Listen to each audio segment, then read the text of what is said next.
हाँ भाई बच्चों, गुड मॉर्निंग टू एवरीवन। तो आज हम फोटो इलेक्ट्रिक इफेक्ट लेते हैं आपके लिए पूरा topic. Photo electric effect, heading डालिए फोटो इलेक्ट्रिक इफेक्ट। तो बेसिकली फोटो इलेक्ट्रिक इफेक्ट क्या है कि जब कोई लाइट एक मिनिमम फ्रीक्वेंसी या उससे ज़्यादा वाली किसी सरफेस पे गिरती है बेटा, तो लाइट के साथ हम क्या मानते हैं कि फोटॉन्स आ रहे हैं, राइट। तो ये इलेक्ट्रॉन से टकराता है फोटॉन, इसको एनर्जी देता है, तो ये सरफेस तक आता है और उसके बाद बाहर निकल जाता है विद द काइनेटिक एनर्जी, जिसको कहते हैं मैक्सिमम काइनेटिक एनर्जी। ओके, अब कुछ इंपॉर्टेंट डेफिनेशन समझिए। सबसे पहली होती है वर्क फंक्शन या थ्रेशोल्ड फ्रीक्वेंसी। थ्रेशोल्ड फ्रीक्वेंसी, इसको न्यू नॉट कहते हैं। Means the minimum frequency of a light photon which is required to bring the electron up to the surface. यानी इस मिनिमम फ्रीक्वेंसी की लाइट जब डालते हैं सरफेस पे, तो फोटोन कहाँ तक आ जाता है? सरफेस तक। यानी किसी इलेक्ट्रॉन को जस्ट बाहर तक निकालने के लिए जो फ्रीक्वेंसी रिक्वायर्ड होती है उसको थ्रेशोल्ड कहते हैं। यानी फोटो इलेक्ट्रिक इफेक्ट कब होगा? जब आप जो फ्रीक्वेंसी यूज़ कर रहे हैं लाइट की, वो न्यू नॉट या उससे ज़्यादा होनी चाहिए। दूसरी टर्म आती है इसमें वर्क फंक्शन। वर्क फंक्शन क्या है? बेसिकली इसको W से कहते हैं H nu naught. Means the energy required, because H nu क्या बन जाता है? Energy. Energy required of the light photon to bring out the electron from the inner layers to the surface of the given metal या photosensitive surface. Unit क्या लेते हैं generally हम इसकी? Electron volt. H क्या होता है बेटा? Planck constant. ठीक है। अच्छा, अब तीसरी चीज आती है threshold. Threshold wavelength, LENGTH, wavelength. तो ये क्या है? Lambda should be less than equals to lambda naught. Means that maximum wavelength of the incident light up to which photoelectric effect will occur is called a threshold wavelength. And one relation you know always, C is equals to nu lambda. क्योंकि light क्या है? Electromagnetic wave है, और किसी भी wave की velocity क्या होती है? Frequency into wave length. So means we can eliminate them. Nu को हम लिख सकते हैं C बाय लैम्डा, या लैम्डा को लिख सकते हैं C अपॉन न्यू। यहाँ तक पहले कॉपी करिए।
ओके, अब एक चीज़ समझिए, ये इफ़ेक्ट जो था ना वो लेनार्ड ने एक्चुअली इन्वेंट किया था। इस पर वर्क जो किया पूरा के पूरा वो आइंस्टीन ने किया। तो बेसिकली लेनार्ड ने जो कहा था, हर्ट्ज ने ऑब्जर्व किया, लेनार्ड ने एक्सपेरिमेंटल सेटअप जमाया। यहाँ पे उसने एक कैथोड लिया बेटा, यहाँ पे एक एनोड लिया। उसने देखा जब लाइट गिरती है सरफेस पर तो यहाँ से क्या निकलते हैं? Photo electrons. ये एनोड तक जाते हैं।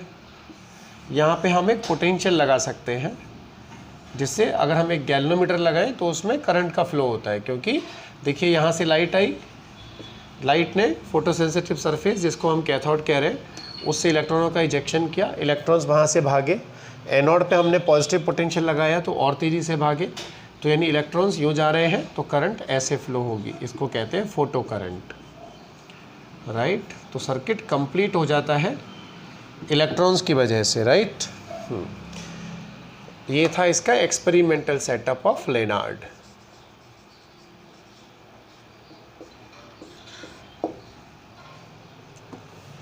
अब इसकी जो थ्योरी है बेसिकली जिसका एनालिसिस किया वो थे आइंस्टीन। आइंस्टीन ने इसको एनालाइज किया कि बेसिकली क्या होता है जब लाइट सरफेस पे गिरती है। आइंस्टीन ने बताया, इसको कहेंगे हम आइंस्टीन इक्वेशन। आइंस्टीन ने क्या बताया कि जब किसी भी सरफेस पर कोई फोटोन गिरता है आकर, या मान लीजिए लाइट रे गिरी, तो ये अंदर जाके किसी इलेक्ट्रॉन से टकराएगा। एक फोटोन जो है वो एक इलेक्ट्रॉन से टकरा के अपनी एनर्जी उसको दे देता है, तो कुछ एनर्जी तो उसको सरफेस तक आने में लगती है जिसको कहते हैं वर्क फंक्शन, और उसके बाद इलेक्ट्रॉन तेज़ी से भागता है, इसको कहते हैं मैक्सिमम काइनेटिक एनर्जी। अब होता क्या है बच्चों, ध्यान से समझना कि जब फोटोन इलेक्ट्रॉन से टकराता है तो जो लूजली बाउंड इलेक्ट्रॉन्स हैं उनके निकलने का चांस ज़्यादा होता है। जो इस मेटल का जो एटम्स हैं उनके साथ लूजली बाउंड है वो क्या करते हैं, तुरंत एनर्जी एब्जॉर्ब करते हैं और बाहर निकल जाते हैं, इसलिए उनकी काइनेटिक एनर्जी क्या होती है, मैक्सिमम। अंडरस्टैंड। जबकि अगर हम किसी अंदर वाले इलेक्ट्रॉन को निकालने की कोशिश करेंगे तो बाहर निकलते निकलते बेचारे की उसकी क्या हो जाएगी, हीट लॉस हो जाता है।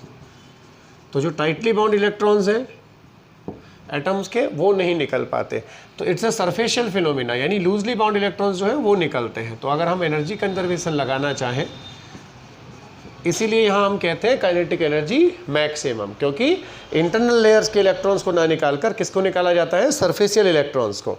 तो जो एनर्जी है एच न्यू वो किस किस में जाती है, H nu naught plus kinetic energy maximum, या कहिए फोटोन की आने वाली एनर्जी वर्क फंक्शन में और इलेक्ट्रॉन को काइनेटिक एनर्जी देने में काम आती है। या हम कहेंगे h nu is h nu naught plus half m v max square. यहाँ से हमें क्या मिलेगा,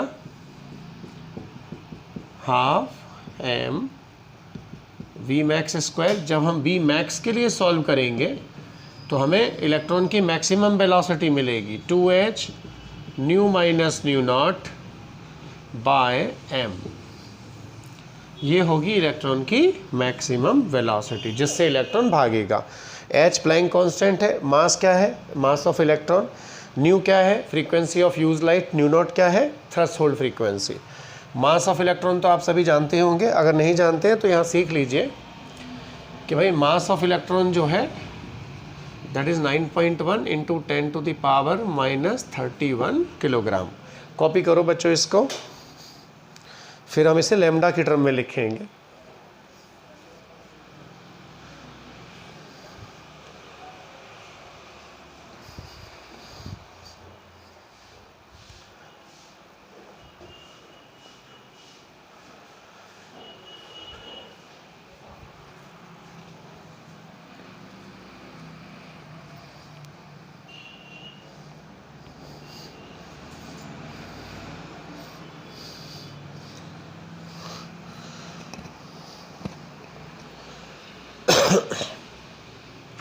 अब इसमें अगर हम लैम्डा इन्वॉल्व करना चाहें तो वी मैक्स को क्या लिख सकते हैं, v maximum is under root of 2h c by m 1/λ minus 1/λ naught. ऐसा क्यों बच्चों, देखो ध्यान से, नंबर 3 इसको नंबर 1 कर दीजिए, ये नंबर 2 है, क्योंकि न्यू क्या होता है, c/λ, ये क्या होगा c/λ नॉट। c को हमने कॉमन ले लिया तो अंदर क्या बचेगा 1/λ माइनस 1/λ नॉट, जहाँ पे लैम्डा नॉट क्या है, थ्रेशोल्ड वेवलेंथ है। So this is the expression for maximum velocity of electron. ठीक है, अब एक जैसे छोटा सा एग्जाम्पल समझिए। क्वेश्चन मान लीजिए ये आया if photoelectric effect occurs for a given metal when a light of green color incident over it, then what is the kinetic energy of electron when a light of red color falls on it? तो अब एक बात सोचिए, spectrum मालूम है आप सभी बच्चों को, बिब ग्योर। तो ग्रीन कलर के लिए क्या हो रहा है, फोटो इलेक्ट्रिक इफेक्ट हो रहा है, यानी कि फ्रीक्वेंसी आपको पता है इसकी अगर न्यू नॉट है, इस तरफ जाएंगे तो फ्रीक्वेंसी क्या होगी, कम होगी, इस तरफ जाएंगे वायलेट की तरफ तो फ्रीक्वेंसी बढ़ेगी। तो जब आप रेड लाइट डालेंगे तो फ्रीक्वेंसी कम हो रही है, यानी आने वाले फोटोन की एनर्जी कम है, तो क्या उससे फोटो इलेक्ट्रिक इफेक्ट होगा, नहीं होगा। नहीं होगा तो इलेक्ट्रॉन ही बाहर नहीं आएगा, तो काइनेटिक एनर्जी क्या होगी उसकी, ज़ीरो। तो कई सवाल कलर से रिलेटेड पूछे जाते हैं कि हम इस रंग की लाइट डाल रहे हैं तो हो रहा है, तो इस कलर की लाइट पे होगा कि नहीं होगा। Then you can go with the frequency sequence. Okay, copy करिए इसको।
ठीक है बच्चों, अब हम समझेंगे कि भाई स्टॉपिंग पोटेंशियल क्या होता है बेसिकली।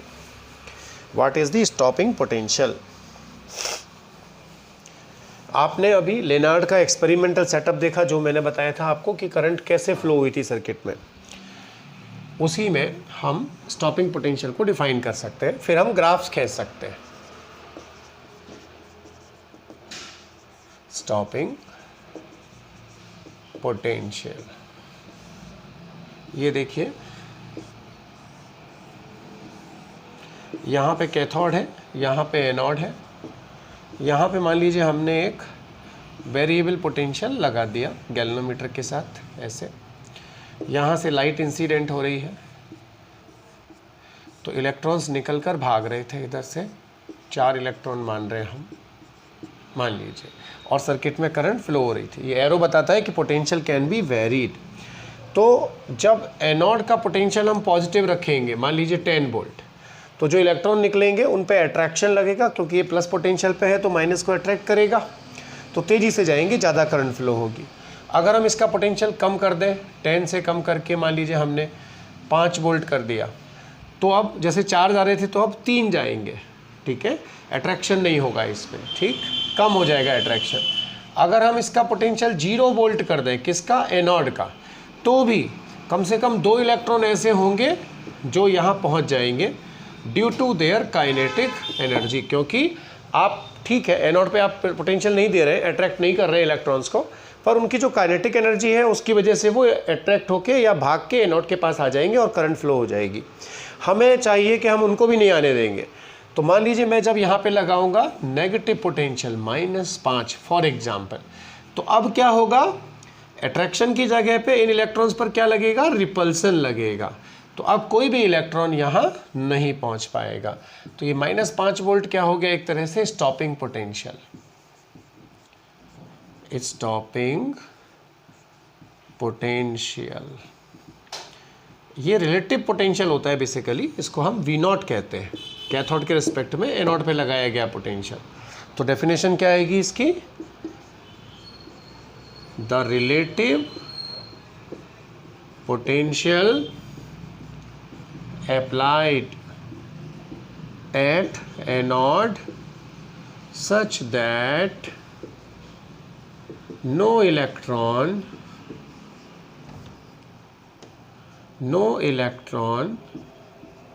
will reach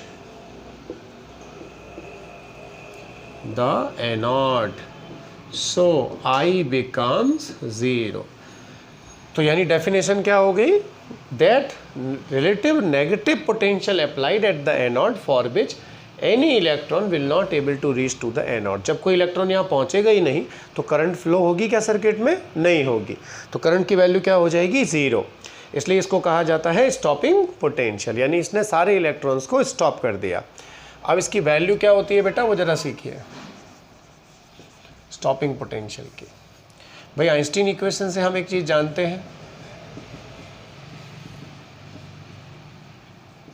हमने लाइट जो इस्तेमाल की उसकी फ्रीक्वेंसी न्यू थी, थ्रेशोल्ड फ्रीक्वेंसी न्यू नॉट है मेटल की, यानी वर्क फंक्शन. तो अब ये जो काइनेटिक एनर्जी मैक्सिमम आप देख रहे हैं, एक मिनट, आपको पता है अगर हम किसी भी क्यू चार्ज को पोटेंशियल डिफरेंस V से फेंकते हैं तो उसकी एनर्जी क्या होती है? QV. तो यहाँ पे जो इलेक्ट्रॉन आ रहा है यहाँ से निकल कर यहाँ तक, उस पर पोटेंशियल डिफरेंस कितना लगा रखा है हमने? V0. तो उसकी काइनेटिक एनर्जी क्या हो जाएगी? EV0. नंबर 3. क्यू चार्ज को V से फेंकते हैं तो एनर्जी होती है QV. यहाँ इलेक्ट्रॉन को V0 के अक्रॉस हम फेंक रहे हैं तो कितनी हो गई इसकी एनर्जी? EV0. यानी यहाँ से EV0 कितना? इतना. V0 इज ये नंबर 4, या आप इसको ऐसे भी लिख सकते हैं, V0 is H/E into new minus W/E. ये number 5. So this is the value of stopping potential. Copy करिए इसको. This is the expression, formula ये हमें ध्यान रखना है, फिर हम इसका ग्राफ बनाएंगे. कॉपी करिए. तो आई थिंक आपको समझ में आ गया होगा वो नेगेटिव पोटेंशियल जिसको हम दैट रिलेटिव का मतलब इसके रिस्पेक्ट में नेगेटिव, मतलब ये समझो कि अगर ये 5 है, ठीक है, तो ये कैसा होना चाहिए? नेगेटिव -10 ऐसा. तो इसके रिस्पेक्ट में कैसा नेगेटिव हम अप्लाई कर रहे हैं, तो जिससे क्या होगा? कोई भी इलेक्ट्रॉन यहाँ नहीं पहुँचेगा और करंट फ्लो नहीं होगी. उसी को कहेंगे stopping potential. H Planck constant है, E क्या है? चार्ज ऑन इलेक्ट्रॉन, न्यू क्या है? Frequency of the light used. Copy it. 2 minutes for you.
तो अब देखो बच्चों, इसमें 3 ग्राफ इम्पॉर्टेंट है, इंटेंसिटी और करंट, दूसरा पोटेंशियल और करंट, और तीसरा स्टॉपिंग पोटेंशियल का प्लॉटिंग करंट के साथ। ओके, तो सबसे पहले एक चीज़ समझिए कि इंटेंसिटी क्या होती है, इसको ज़रा समझेंगे। इंटेंसिटी का मतलब होता है कि जो लाइट गिर रही है किसी सरफेस पर ना, वो कितनी इंटेंस है। इंटेंस बोले तो energy coming per unit area per unit time. Energy with 1 photon is how much, h by lambda, right, या फ्रीक्वेंसी अगर न्यू है तो एच न्यू। तो एन फोटॉन्स अगर गिर रहे हैं तो कितनी हो जाएगी, n h nu by a t. N by t is what, small n, number of photons falling per unit time over unit area, that is called the intensity. तो मतलब इंटेंसिटी किसके प्रोपोर्शनल होती है, नंबर ऑफ फोटॉन्स के। अब किसी भी tube में, ये बात सुनिएगा ध्यान से और समझ भी लेना, जितने फोटॉन ज़्यादा गिरेंगे, क्योंकि आइंस्टीन ने क्या माना था कि जितने एक फोटॉन जो है वो एक इलेक्ट्रॉन को प्रोड्यूस करता है, ठीक है। तो जितने फोटॉन्स ज़्यादा होंगे उतने ही इलेक्ट्रॉन्स ज़्यादा निकल कर आएंगे, राइट, एनोड की तरफ, कैथोड से। भाई 3 डाल रहे थे तो 3, 5 डालोगे तो 5 इलेक्ट्रॉन निकलेंगे। तो जितने इलेक्ट्रॉन ज़्यादा फ्लो होंगे उतने ही ज़्यादा चार्ज फ्लो होगा। देखिए ऐसा समझिए, इंटेंसिटी बढ़ाने से नंबर ऑफ फोटॉन्स इंक्रीज होंगे, तो नंबर ऑफ फोटॉन से इलेक्ट्रॉन्स इंक्रीज होंगे। इलेक्ट्रॉन, क्योंकि चार्ज क्या होता है, नंबर ऑफ इलेक्ट्रॉन्स इनटू ई, कोई भी चार्ज, तो चार्ज भी इंक्रीज होगा। चार्ज इंक्रीज होगा तो करंट भी इंक्रीज होगी, राइट। तो सीधा पहला ग्राफ अगर हम खींचते हैं कि भाई इंटेंसिटी का करंट पे क्या इफेक्ट पड़ता है, तो ध्यान से सुनिए, ये है पहला कर्व। अगर आप इंटेंसिटी को बढ़ाते जाएं तो करंट की वैल्यू भी लीनियरली इंक्रीज होती है। दूसरा ग्राफ, अब एक बात सोचिए, पोटेंशियल और करंट का ग्राफ हम अगर खींचना चाहें, like V applied at the anode versus current, तो ये ग्राफ कुछ इस तरह का आता है। ऐसा क्यों आता है समझिएगा कि ये है नेगेटिव पोटेंशियल, बोले तो स्टॉपिंग पोटेंशियल।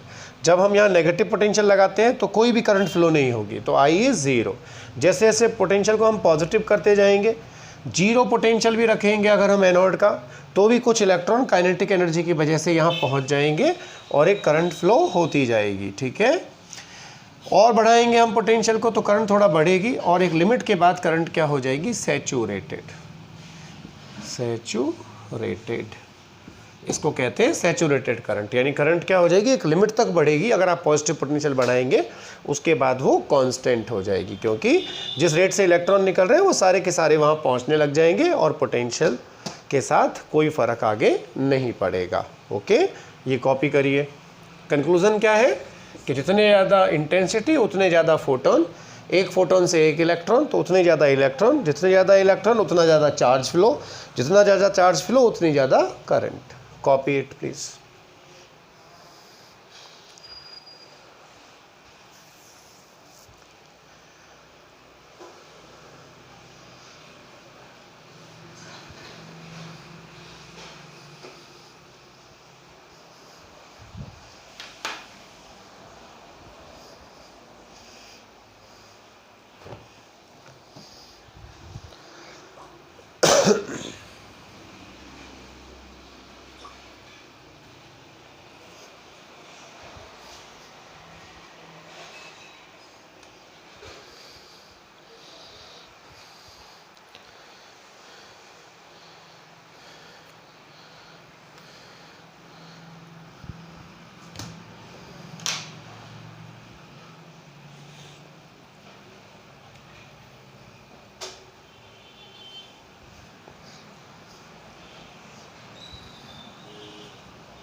अब ये तो कौन सा केस है, जब हम एक ही इंटेंसिटी की लाइट को गिरा रहे थे किसी सरफेस पर। दूसरा ग्राफ देखिए कि अगर हम एक ही सरफेस पर इंटेंसिटी को बढ़ाते जाएं, जैसे मान लीजिए ये सरफेस थी, इस पे हमने पहले I1 इंटेंसिटी की लाइट डाली, फिर इंटेंसिटी बढ़ा दी I2, फिर और बढ़ा दी मान लीजिए I3। तो इंटेंसिटी बढ़ाते जाने पर क्या बढ़ता जाएगा, नंबर ऑफ फोटॉन्स बढ़ते जाएंगे, राइट। तो नंबर ऑफ फोटॉन्स अगर बढ़ते जाएंगे तो अब ग्राफ कैसा आएगा, देखिए ये पहला, ये दूसरा, इस टाइप में तीसरा, I1, I2, I3। I3 intensity सबसे ज़्यादा है 2 के मुकाबले, I1 सबसे कम।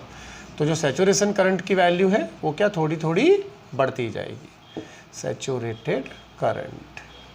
पर क्या आप जानते हैं सभी के लिए स्टॉपिंग पोटेंशियल क्या रहेगा, same. So this is the graph B versus I, क्योंकि स्टॉपिंग पोटेंशियल जो है वो इस बात पर डिपेंड नहीं करता कि कितने इलेक्ट्रॉन आ रहे हैं, वो इस बात पर डिपेंड करता है कि कितनी एनर्जी से आ रहे हैं। तो उनको रोकने के लिए हमें उतना नेगेटिव पोटेंशियल लगाना पड़ेगा, सेम।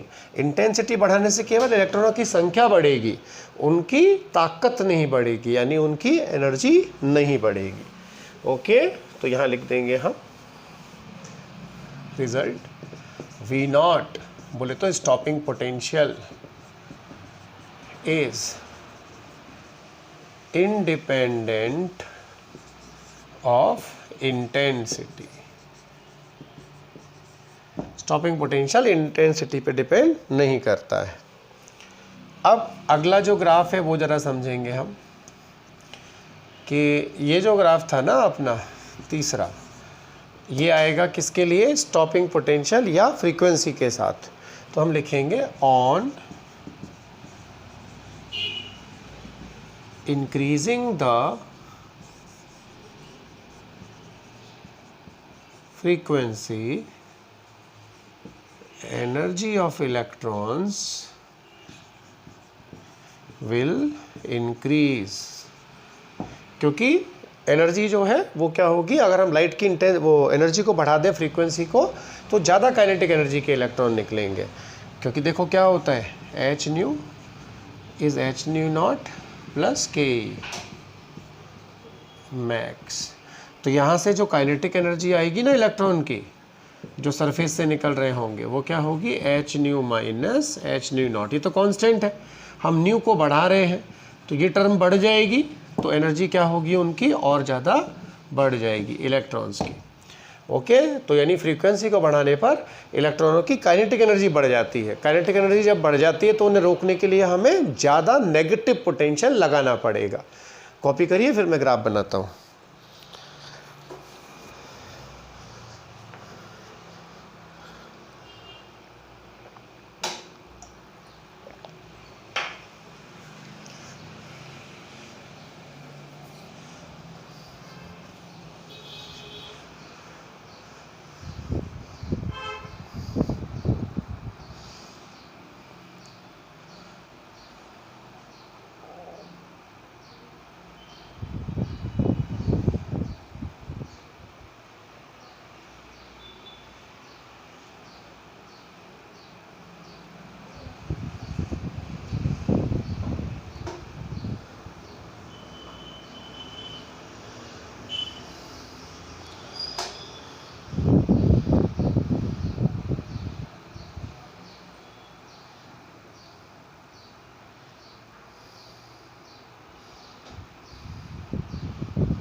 देखिए, तो अब इसकी हम प्लॉटिंग करेंगे कि अगर हम एक ही इंटेंसिटी की लाइट लें पर फ्रीक्वेंसी को बढ़ाते जाए तो क्या फ़र्क होगा, ये ज़रा ध्यान से समझिएगा। ये पहला ग्राफ, ये दूसरा ग्राफ, ये तीसरा ग्राफ। ओके, थोड़ा सा यहीं पे ये मर्ज हो जाएगा सैचुरेशन करंट में इस तरह से। ये I versus V। V is the potential, relative potential applied at anode, यानी कैथोड के मुकाबले वो नेगेटिव होना चाहिए। जैसे कैथोड -5 पे है तो वो -10 पे ज़्यादा होना चाहिए नेगेटिव में। तो यहाँ का जो पोटेंशियल है उसको हम कहते हैं, मान लीजिए V01, इसको कहेंगे V02, इसको V03। तो कौन सा नेगेटिव पोटेंशियल ज़्यादा होगा? V03 is more then V02 more than V01। तो यानी किसकी फ्रीक्वेंसी ज़्यादा होगी? अगर इसको ν3 कहा जाए, इसको ν2 और इसको ν1, then ν3 is more than ν2 is more than ν1। मतलब समझो, ज़्यादा फ्रीक्वेंसी की लाइट डालने का मतलब है कि जो इलेक्ट्रॉन निकला उसकी काइनेटिक एनर्जी ज़्यादा है, तो उसको रोकने के लिए पोटेंशियल जो लगेगा नेगेटिव, वो भी क्या लगेगा? ज़्यादा। तो ν3 वाले के लिए स्टॉपिंग पोटेंशियल क्या होगा? नेगेटिव में ज़्यादा होगा। जिसकी फ्रीक्वेंसी कम होगी तो उससे निकलने वाले इलेक्ट्रॉन की काइनेटिक एनर्जी कम होगी, तो रिलेटिवली कम पोटेंशियल लगाकर हम उसको रोक सकते हैं। परंतु तीनों के लिए सैचुरेशन करंट क्या है? सेम है, क्योंकि करंट केवल इंटेंसिटी पर डिपेंड करती है। फ्रीक्वेंसी बढ़ाने का मतलब है जैसे red light, violet light, green light, इनकी हम फ्रीक्वेंसी तो बढ़ाते जा रहे हैं पर इंटेंसिटी से छेड़छाड़ नहीं कर रहे हैं। ठीक है, तो यहाँ पे कंक्लूजन क्या आएगा?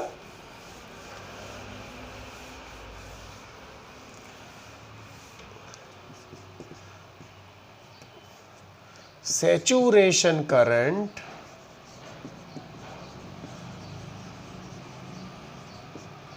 Is independent of frequency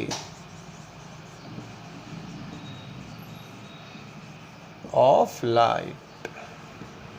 okay, वो लाइट पर डिपेंड करती नहीं है। ठीक है, राइट।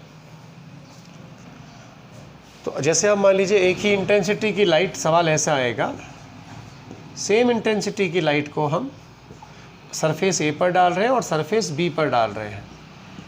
ए पर जो हम लाइट डाल रहे हैं वो मान लीजिए रेड कलर की है और ये लाइट है वायलेट कलर की। तो किसका स्टॉपिंग पोटेंशियल ज़्यादा होगा, ए के लिए या बी के लिए? रिलेशन क्या होगी भाई? इंटेंसिटी क्या है? दोनों लाइट्स की सेम है, एक सरफेस पर रेड, एक सरफेस पे वायलेट।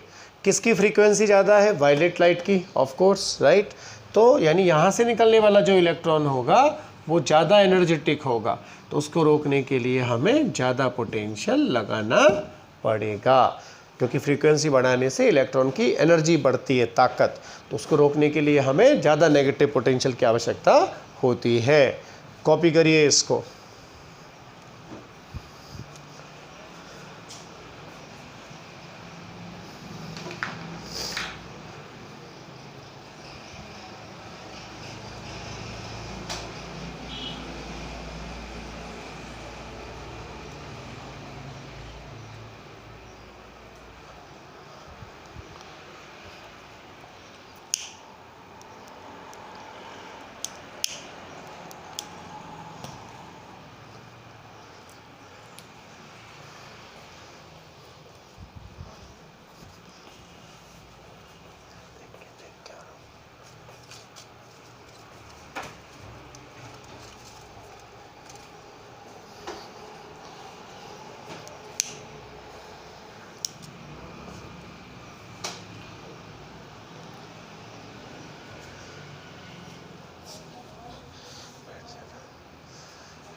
ठीक है बच्चों, अब कुछ क्वेश्चन उस ग्राफ पे आते हैं जो हमने आपको बताया था स्टॉपिंग पोटेंशियल के लिए, राइट। तो यहाँ हम लिखेंगे नंबर 4, V वर्सेस, एक सेकेंड, हमने V0 क्या निकाला था, H/E न्यू माइनस W/E। तो ये जो हम प्लॉटिंग करेंगे ये V और न्यू के लिए करेंगे, ये ग्राफ बनाएंगे। ये इक्वेशन कुछ कैसी हो गई, y = mx - c, यानी इसका स्लोप कैसा आएगा, पॉजिटिव tan थीटा। इस इक्वेशन में देखिए स्टॉपिंग पोटेंशियल की, y = mx - c, x पर हम फ्रीक्वेंसी ले रहे हैं, y पर हम पोटेंशियल ले रहे हैं। तो ये जो पॉइंट है tan थीटा, स्लोप क्या होगा इसका, h/e। ये जो फ्रीक्वेंसी है जहाँ पर पोटेंशियल 0 हो जाएगा, स्टॉपिंग पोटेंशियल, वो क्या होगी, μ0 के बराबर। ये पॉइंट होता है μ0 और ये है इंटरसेक्शन, यानी कि W/E। कॉपी करिए, ये है V वर्सेस न्यू ग्राफ। कमान,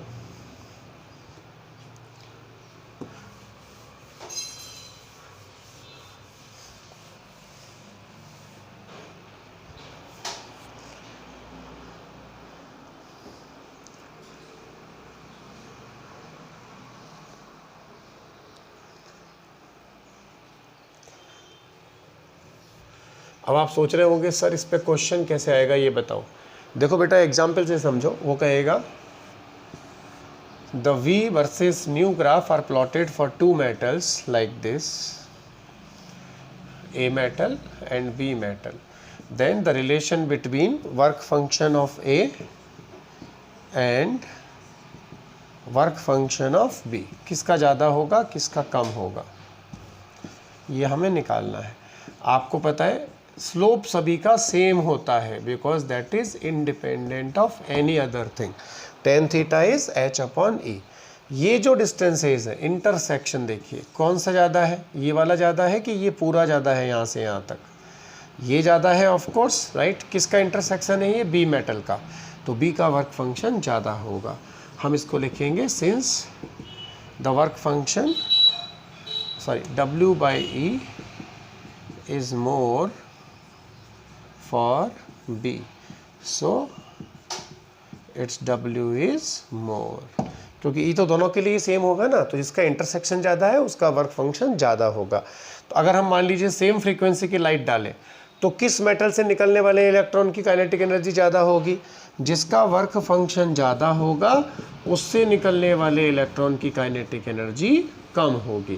तो काइनेटिक एनर्जी अगर पूछी जाए तो ए का वर्क फंक्शन कम है, सेम फ्रीक्वेंसी की लाइट डालने पर ए से निकलने वाले इलेक्ट्रॉन की काइनेटिक एनर्जी ज़्यादा होगी।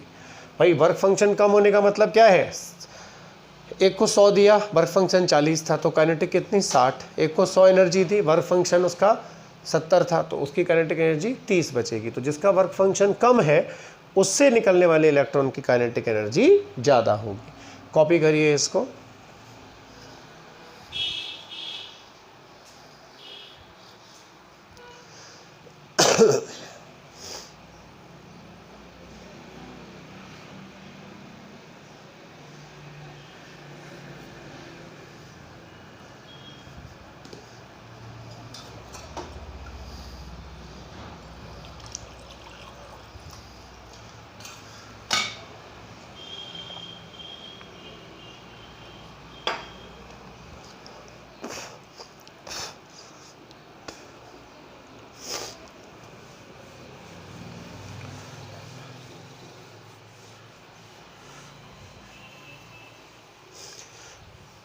तो अब रिलीवेंट क्वेश्चंस जो है आप एक्सरसाइज से कर सकते हैं, बाकी अभी थोड़ा ये खुलने के बाद तो हम क्लास में लेंगे ही शीट में से।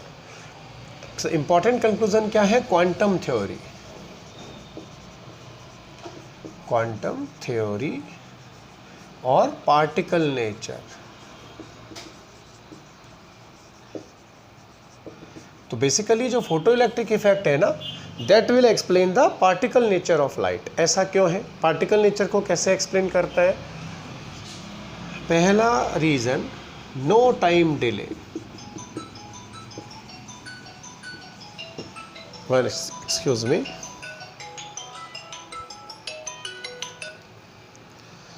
हेलो, हाँ पूजा, मैं रिकॉर्डिंग में हूँ, मिलाता हूँ अभी, है ना, 10 मिनट बाद मिलाऊंगा।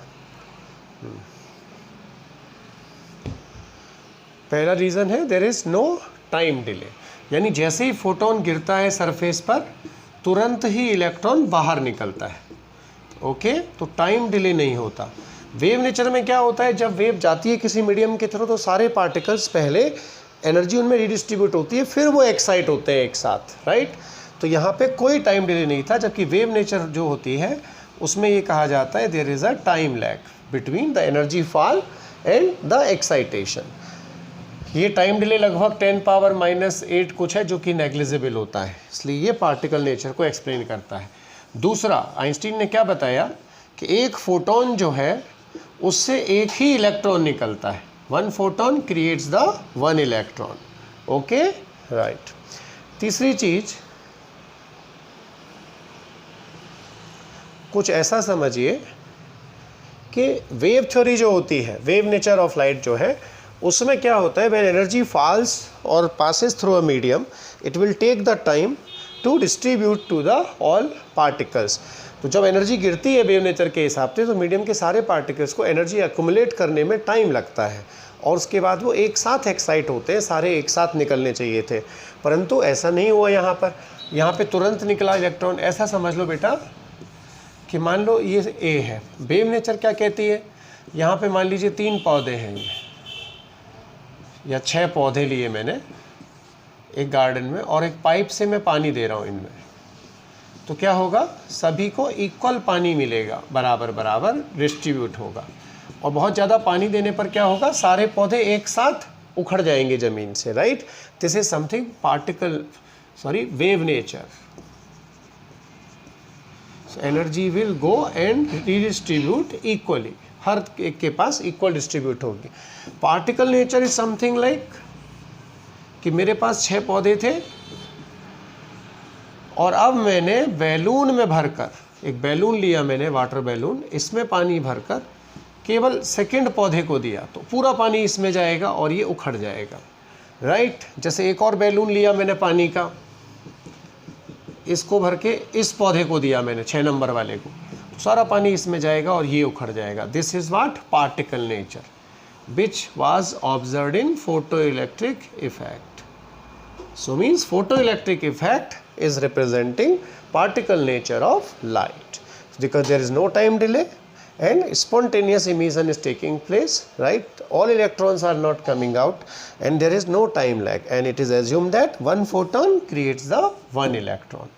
Okay, copy करिए इसको।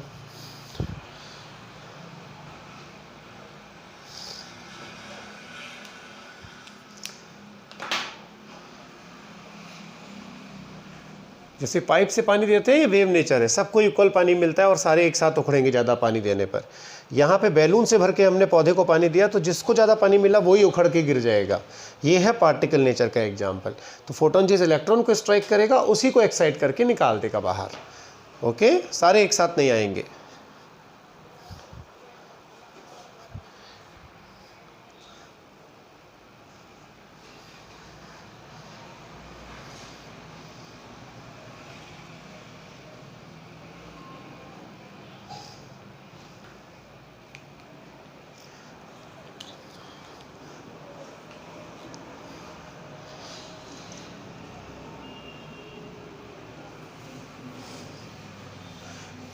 अगली चीज़ क्या है, इंटेंसिटी के बारे में कुछ क्वेश्चन आ जाते हैं। भाई सोर्स से अगर हम डिस्टेंस बढ़ा दें तो ध्यान रखिएगा 2 रिजल्ट्स हैं।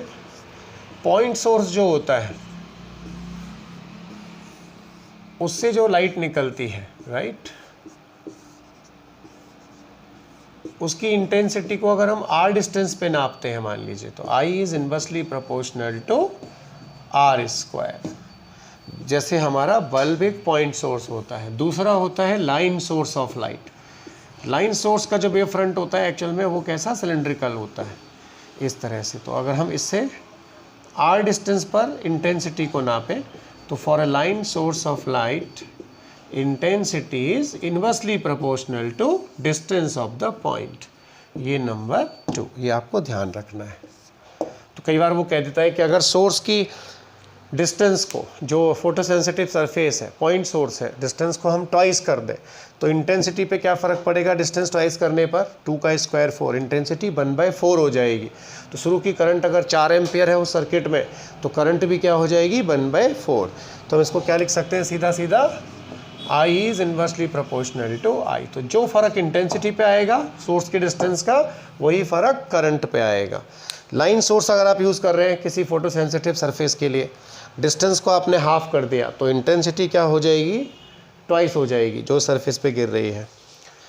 मतलब ऐसा समझिए कि ये कोई लाइन सोर्स था, इसकी लाइट गिर रही थी यहाँ पे सरफेस पे और करंट निकल रही थी ऐसा। अगर हम इस डिस्टेंस को आधा कर दें, यानी ट्यूबलाइट को पास में ले जाएं, समझ रहे हैं आप, हाफ, तो अभी क्या हो जाएगी? Intensity twice. इंटेंसिटी ट्वाइस होने पर करंट भी क्या हो जाएगी? 2I। Meaning is that okay. तो किसी फोटो सोर्स की डिस्टेंस को अगर हम चेंज कर दें तो चेंज करने से इंटेंसिटी पे फ़र्क पड़ेगा, और इंटेंसिटी से किस पे फ़र्क पड़ेगा बच्चों? करंट पर। So this was the things about photo electric effect. आप इसको कॉपी करें, पढ़ लें, समझ लें, बार बार देखें वीडियो को रिवाइज करके, जो भी नहीं आए वो मुझसे पूछ लें बच्चों, ठीक है।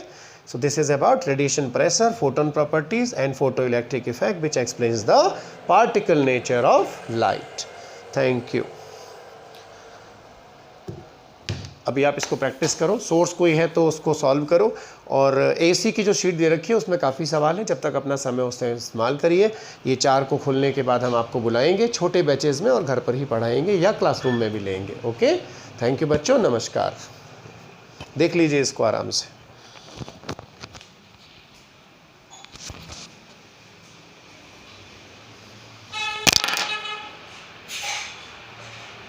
ट्यूबलाइट आर डिस्टेंस पे थी, हमने आधी दूरी पे ले गए तो डिस्टेंस कम हो गई, इस वजह से क्या हो गया?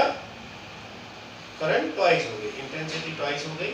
आर रखिए, इंटेंसिटी 2 टाइम्स तो करंट 2 टाइम्स। Thank you.